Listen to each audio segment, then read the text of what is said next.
We once thought of death as a final silence, a story's end, remembered only in fading photos and cherished stories. But now, our lives are woven into the digital world. Every post, photo, and message forms a persistent online presence. When we're gone, these digital echoes remain, accessible, unchanging, and strangely alive. Our digital selves don't vanish, they linger, frozen in time, scattered across servers worldwide. This new reality challenges our ideas of memory and legacy. The profiles of those who've passed often stay active, their birthdays and memories resurfacing unexpectedly. It can feel as if they're still here, just a click away.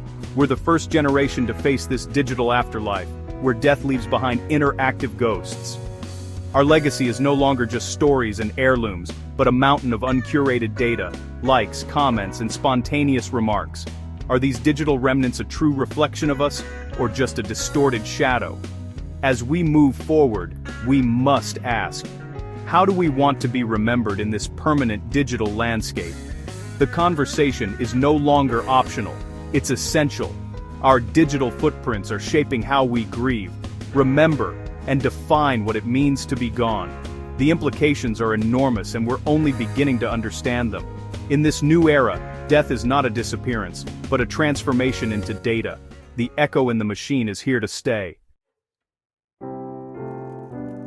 Memory was once fragile, tied to objects that faded, stories that blurred, and people who eventually passed away.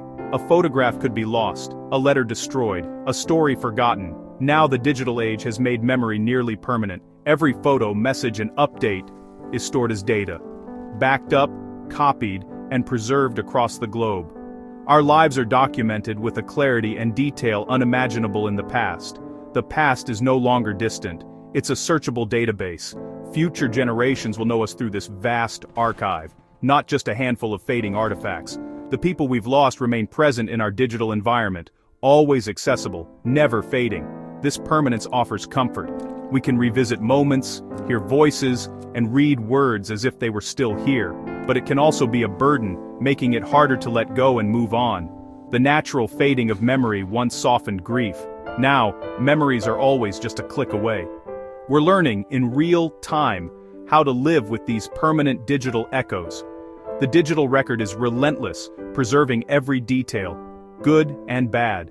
Our connection to the past is stronger, but so is the weight of memory. The question remains, is this digital permanence a blessing or a challenge we're not ready for? We must find new ways to balance remembrance and healing. The digital age has changed memory forever. We're only beginning to understand what that means. Online, we're all authors, curating photos, words, and moments to build our digital persona. This isn't necessarily false, but it's always selective. We highlight the best, filter the rest, and present a version of ourselves to the world. For many, this digital self is the only self others ever see. It becomes our public face, our brand, and ultimately, our most visible legacy. When we die, this curated persona is what remains, frozen at the last post, the last photo, the last comment. It stands as a monument to how we wanted to be seen, not necessarily who we truly were. The real person, with all their complexities and flaws, can be overshadowed by this polished digital version. Our legacy is now shaped as much by our online archive as by our real-world actions. The digital self is powerful, but incomplete.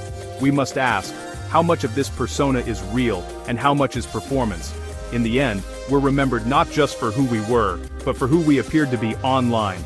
The digital self is a new kind of legacy, one we're still learning to understand. Social media is filled with digital ghosts, profiles of those who've passed, still active and visible. Their pages remain, photos and posts unchanged, sometimes even tagged in new memories. These profiles exist in digital limbo, often untouched unless memorialized or deleted.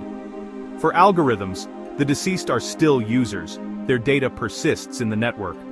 This can lead to unsettling moments, birthday reminders, friend suggestions, even hacked accounts. For loved ones, these profiles are both comfort and pain, a place to mourn, but also a constant reminder of loss. Visiting a profile can feel like spending time with the person again, but unexpected notifications can reopen wounds.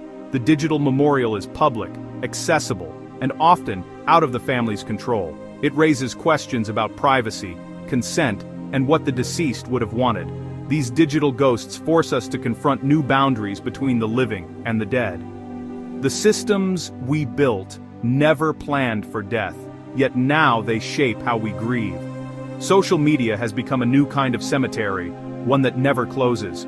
We must decide how to honor the dead in a world where their digital presence never truly fades.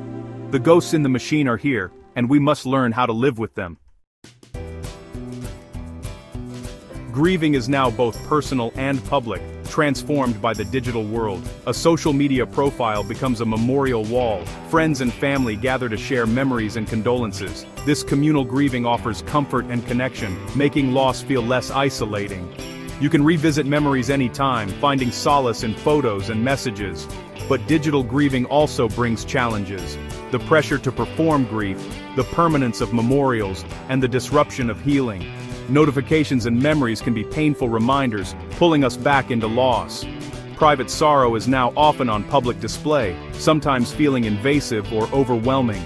The digital space flattens the complexity of a person's life, reducing them to highlights and tributes. We're still learning how to balance the comfort of digital connection with the need for private healing. Grief in the digital age is uncharted territory, one we must navigate with care.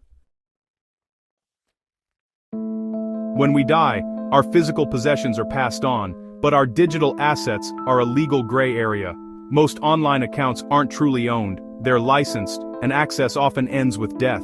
Families may struggle to retrieve photos, close accounts, or manage digital legacies facing company policies and bureaucracy.